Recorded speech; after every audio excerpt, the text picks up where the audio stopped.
Now we come to Sutta number 17, Vanapattha Sutta, jungle tickets. Thus have I heard, on one occasion, the Blessed One was living at Savatthi in Jeta's Grove, Madhupindika's park. There he addressed the monks thus, Monks, Venerable Sir, or Bhante, they replied. The Blessed One said this, Monks, I shall teach you a discourse on jungle tickets. Listen and attend closely to what I shall say. Yes, Venerable Sir, the monks replied. The Blessed One said this, Hear, monks, a monk lives in some jungle thicket. While he is living there, his unestablished mindfulness does not become established. His unconcentrated mind does not become concentrated. His undestroyed taints or asavas do not come to destruction. He does not attain the unattained supreme security from bondage. And also the requisites of life that should be obtained by one gone forth, robes, arms, food, resting place, and medicinal requisites, are hard to come by. That monk should consider thus, I am living in this jungle thicket. While I am living here, my unestablished mindfulness does not become established. My unconcentrated mind does not become concentrated. My undestroyed taints or asavas do not come to destruction. I do not attain the unattained supreme security from bondage. And also the requisites of life are hard to come by. That monk should depart from that jungle thicket that very night or that very day. He should not continue living there. I'll stop here for a moment. So here the Buddha is saying that if a monk stays in a certain place and he strives on the spiritual path, but he is not making progress, his unestablished mindfulness does not become established. His mind does not become concentrated, and it does not destroy the asavas. The asavas refers to the uncontrolled mental outflows, basically the flow of consciousness, because consciousness is that which creates the world. So, and also the requisites are hard to come by, difficult to get. For example, if a monk stays in a jungle place full of snakes and mosquitoes and creepy crawlies, and it's very difficult to practice, so he's not making progress, and also because he's staying so deep in the forest, very difficult to get requisites. So the Buddha says he should leave that very same day or night. Don't stay there. Here, monks, a monk lives in some jungle thicket. While he is living there, his unestablished mindfulness does not become established. His unconcentrated mind does not become concentrated. His undestroyed taints do not come to destruction. He does not attain the unattained supreme security from bondage. Yet the requisites of life that should be obtained by one gone forth are easy to come by.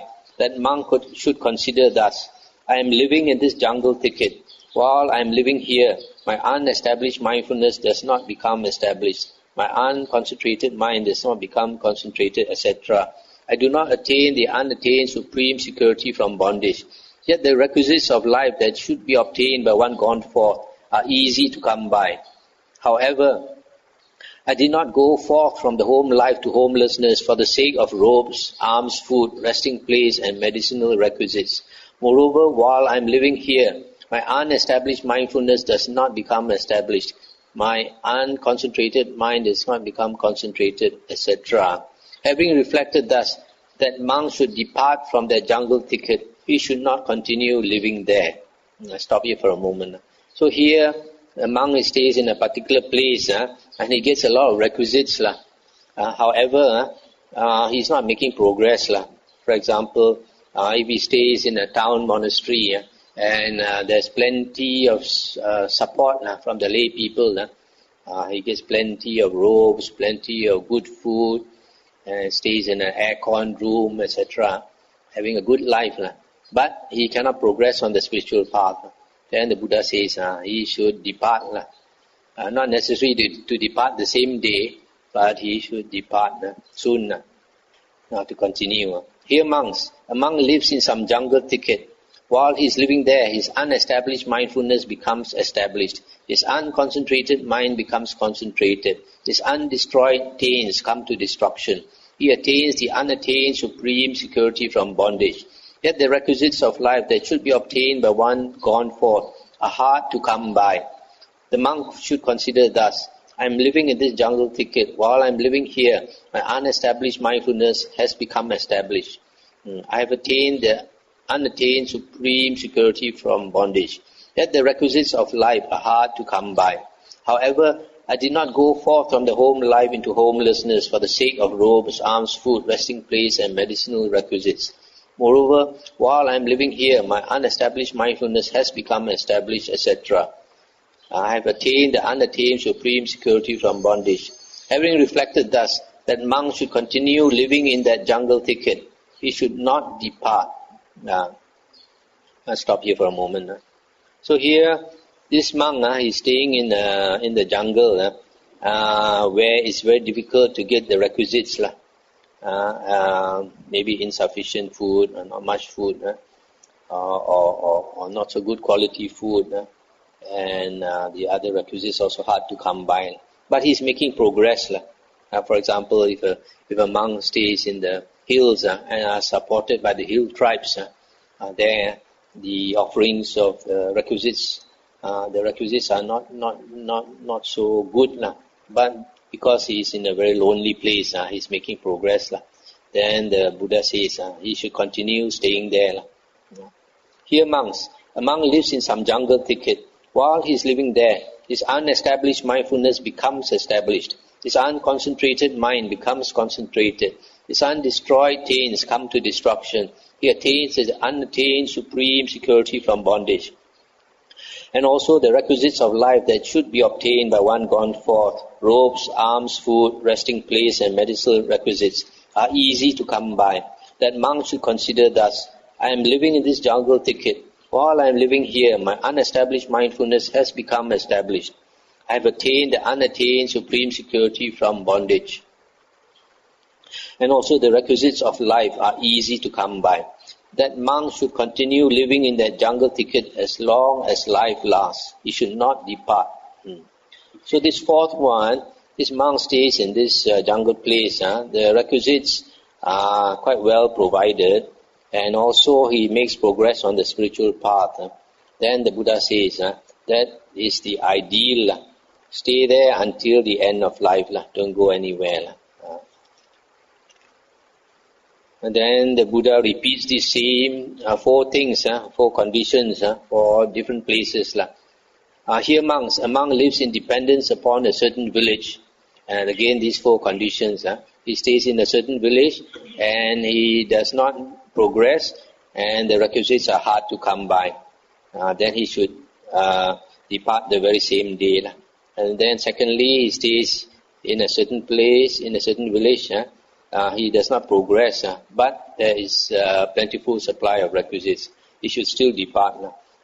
Third, he stays in a place where the requisites are not much, but he is making progress. So the Buddha says he should continue staying there.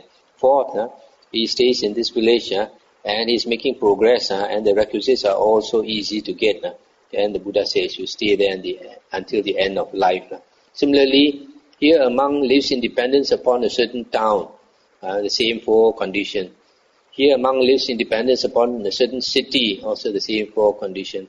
Here a monk lives in dependence upon a certain country, again the four conditions.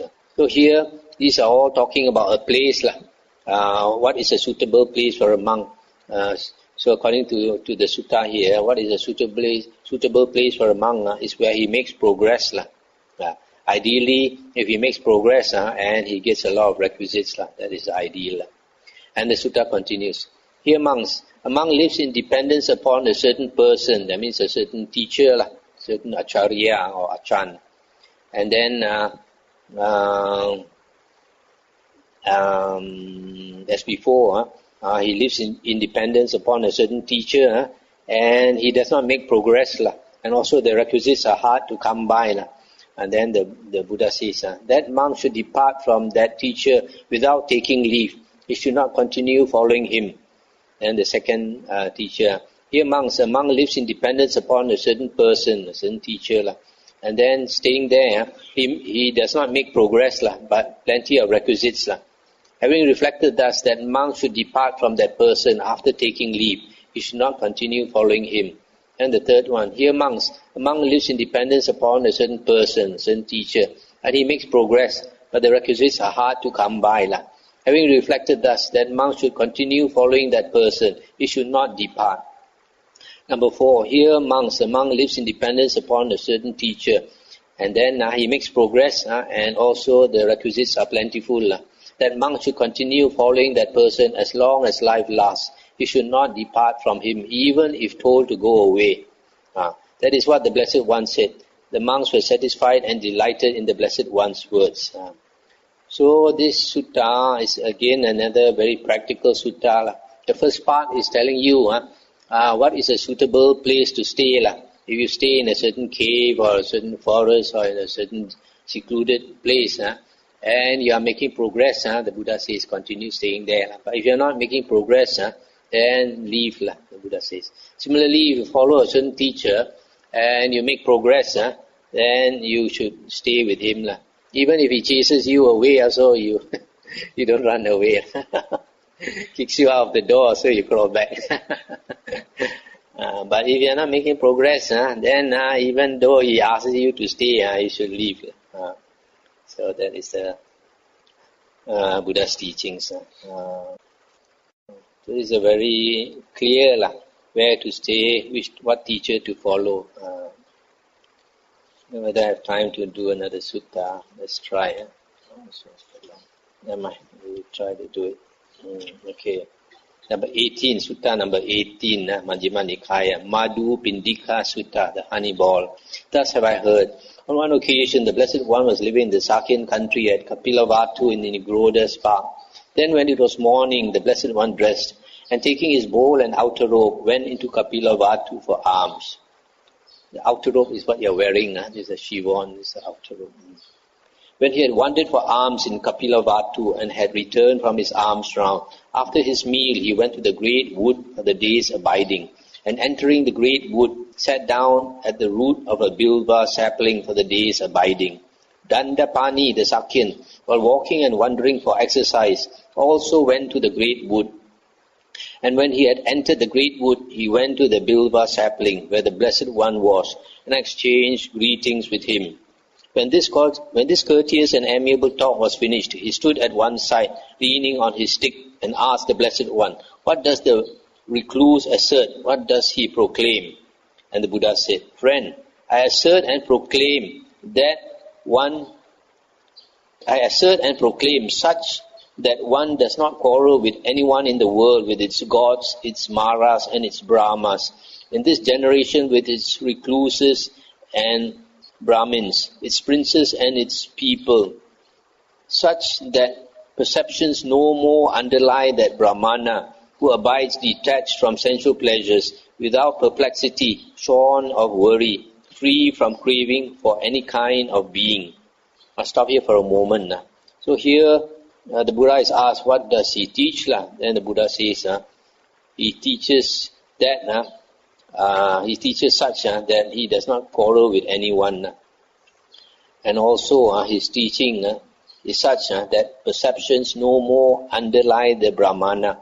Here the Brahmana, this word Brahmana originally referred to the Brahmana caste, the Brahmin caste.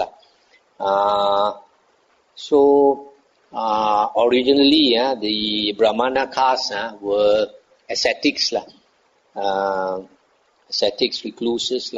So later they were employed by the king to be advisors. So they did not practice the spiritual path anymore. So later that this Brahmana caste came to be called Brahmins. But this word Brahmana can mean the Brahmin caste as was used originally, or it can mean the religious person, the ascetic, or the recluse, or the monk. So here, when the word Brahmana is used, it means the religious man. So the Buddha says that his teaching is such that perceptions no more underlie the Brahmana who abides detached from sensual pleasures, without perplexity, shorn of worry, free from craving for any kind of being.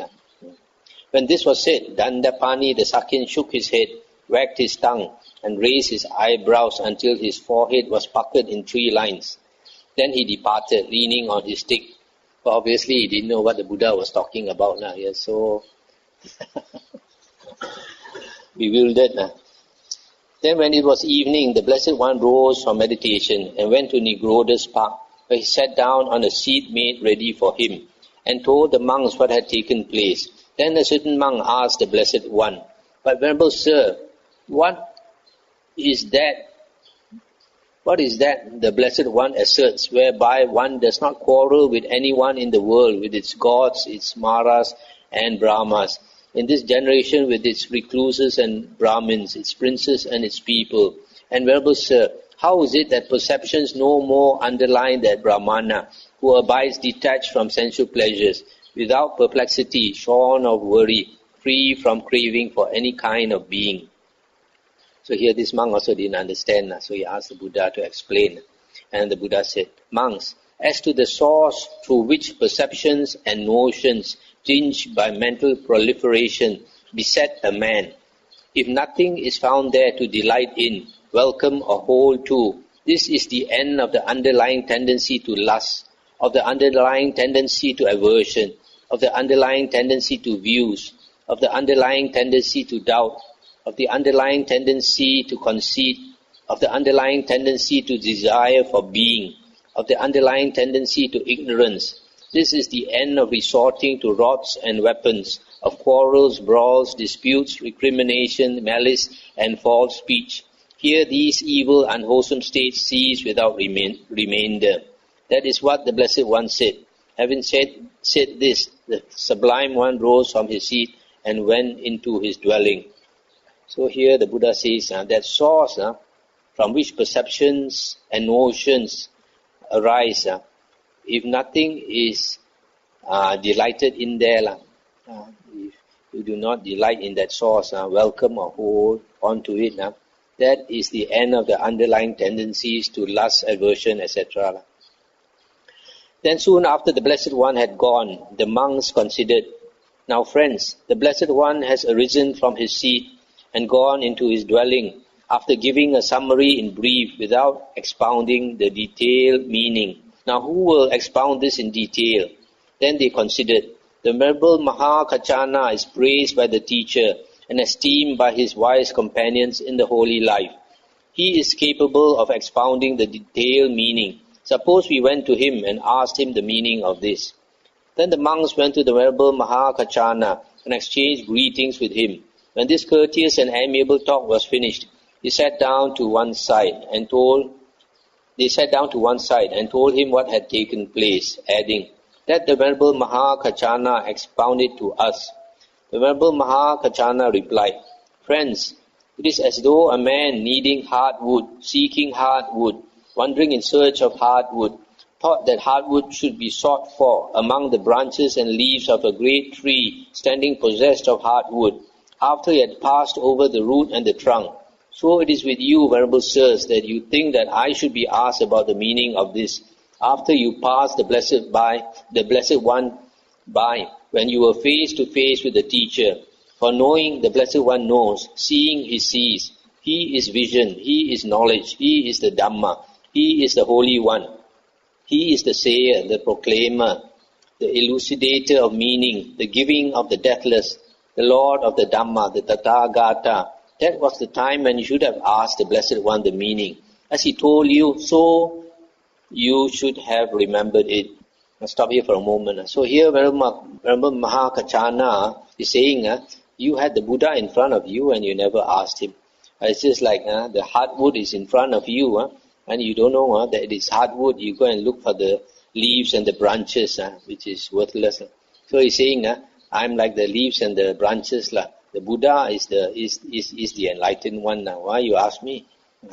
Then they said, surely friend Kachana, knowing the Blessed One knows, seeing he sees, he is vision, etc., the Tathagata. That was the time when we should have asked the Blessed One the meaning. As he told us, so we should have remembered it. Yet the Venerable Mahakachana is praised by the teacher and esteemed by his wise companions in the holy life. The Venerable Mahakachana is capable of expounding the detailed meaning of this summary given in brief by the Blessed One without expounding the detailed meaning. Let the Venerable Mahakachana expound it without finding it troublesome. Then listen, friends, and attend closely to what I shall say. Yes, friend, the monks replied. The Venerable Mahakachana said, Friends, when the Blessed One rose from his seat and went into his dwelling after giving a summary in brief without expounding the detailed meaning, that is, monks, as to the source through which perceptions and notions tinge my mental proliferation beset a man. If nothing is found there to delight in, welcome and hold to, this is the end of the underlying tendency to lust, etc. This is the end of resorting to rods and weapons. Here those evil, unwholesome states cease without remainder. I understand the detailed meaning of it to be as follows. Dependent on the I and forms, I consciousness arises. The meeting of the three is contact. With contact as condition, there is feeling. What one feels, that one perceives. What one perceives, that one thinks about. What one thinks about, that one mentally proliferates. With what one has mentally proliferated as the source, perceptions and notions tinged by mental proliferation beset a man with respect to past, future and present forms, recognizable through the eye. Dependent on the ear and sounds, dependent on the nose and odors, dependent on the tongue and flavors, body and tangibles, dependent on the mind and mind objects. Similarly, the meeting of the three is contact. With contact as condition, there is feeling. What one feels, that one perceives. What one perceives, that one thinks about. What one thinks about, one mentally proliferates. With what one has mentally proliferated as the source, perceptions and notions tinged by mental proliferation beset a man with respect to past, future and present.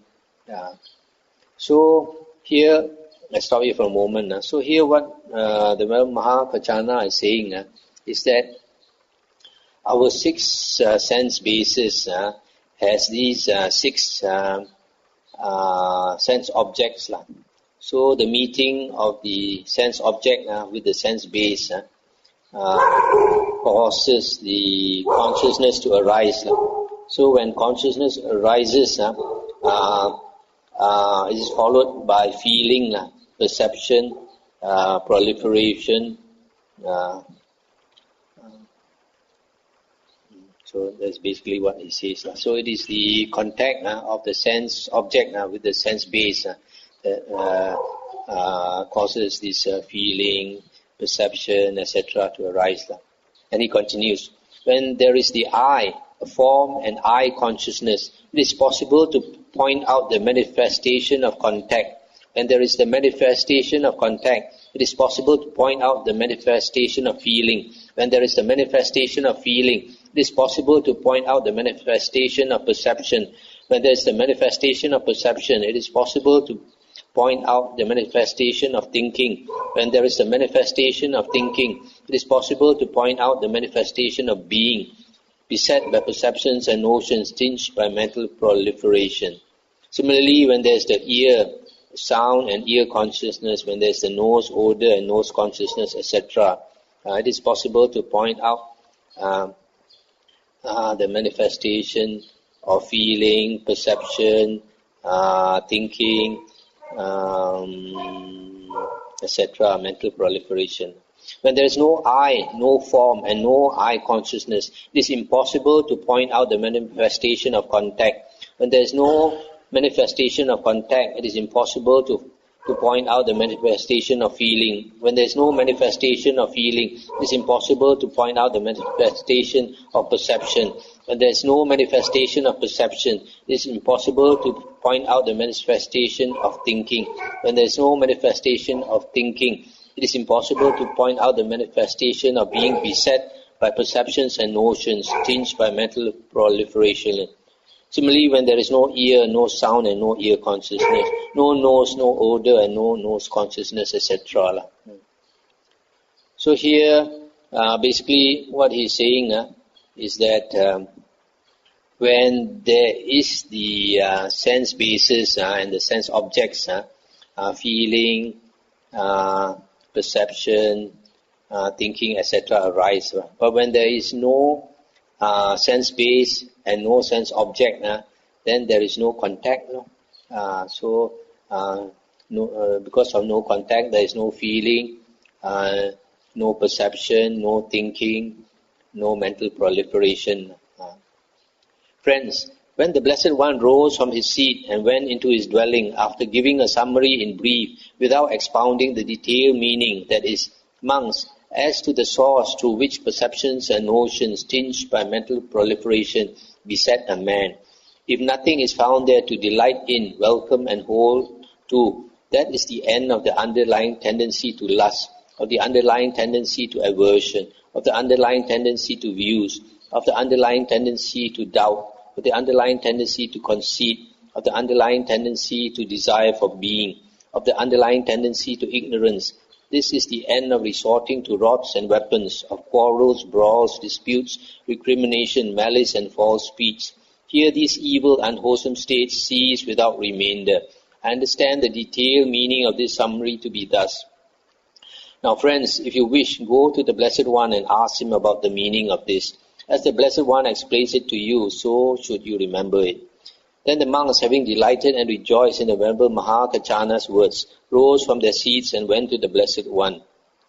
After paying homage to him, they sat down to one side and told the Blessed One all that had taken place after he had left, adding, "Then, Venerable Sir, we went to the Venerable Mahakachana and asked him about the meaning. The Venerable Mahakachana expounded the meaning to us with these terms, statements and phrases." And the Buddha said, "Mahakachana is wise, monks. Mahakachana has great wisdom. If you had asked me the meaning of this, I would have explained it to you in the same way that Mahakachana explained it. Such is the meaning of this. So should you remember it."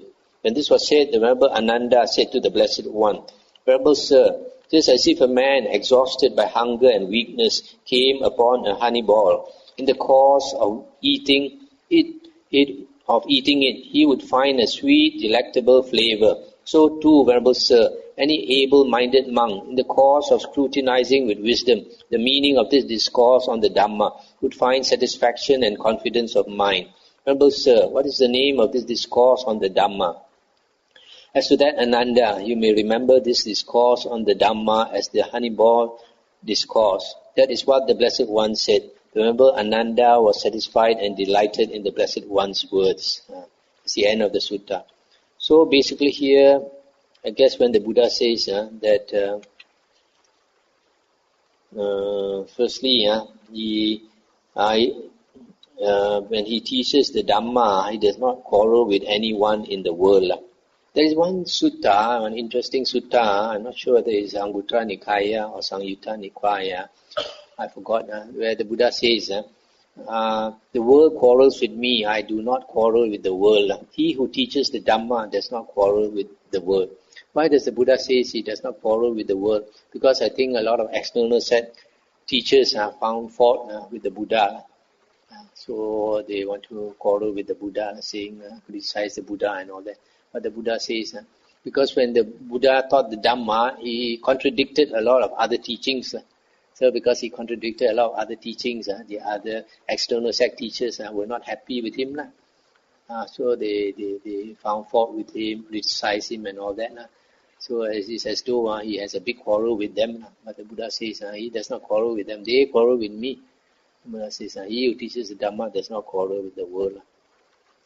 So here the Buddha says he does not quarrel with anyone. Secondly, he says that he teaches such a teaching that perceptions no more underlie the Brahmana, the holy man, who abides detached from sensual pleasures, without perplexity, shorn of worry, free from craving. So the Buddha's teaching is such that if a monk practices it, then he abides detached from sensual pleasures. And when he is detached from sensual pleasures, then he is without the perceptions, perplexity, worries, craving for any kind of being. Also, later the Buddha said, as to the source to which perceptions and notions tinged by mental proliferation beset a man, if nothing is found there to delight in, welcome and hold on to, this is the end of the underlying tendency to lust, to aversion, to views, to doubt, etc. So here, I guess, what he's saying, the source from which perceptions and notions arise is the sense objects, sights, sounds, smells, taste, touch, and thoughts. If we delight in those things, because we tend to delight in worldly things, like beautiful sights, rock music, perfume, good food and all that. We delight in these worldly things. Then the underlying tendency to lust, aversion, views, doubt, everything all arise. So the Buddha says that if we do not delight in these things, the source of all these mental proliferations, that is the end of quarrels and brawls and disputes, etc. Okay, we stop here for tonight. Any questions? I suggest that some of you, if you are able to, go and get this Majjhima Nikaya book. We're going to continue that for the next 3 months. So try to get this book. Okay, any questions?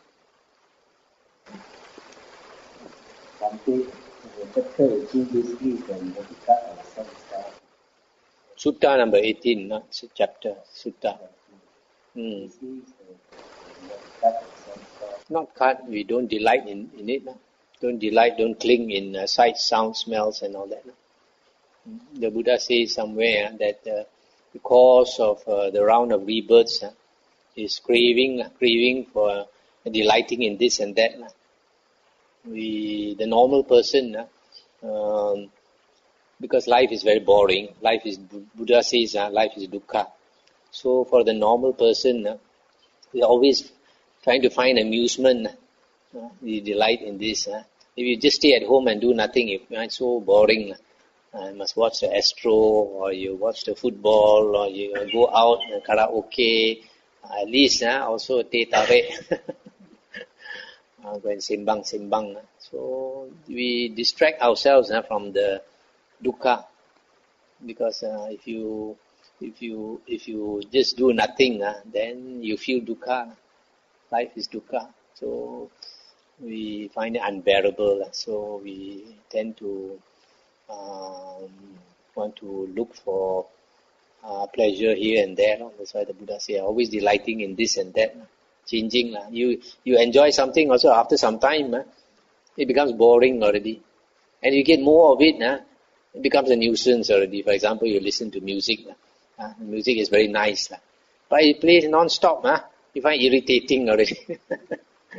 If it plays 24 hours a day, it's suffering already. So you have to change.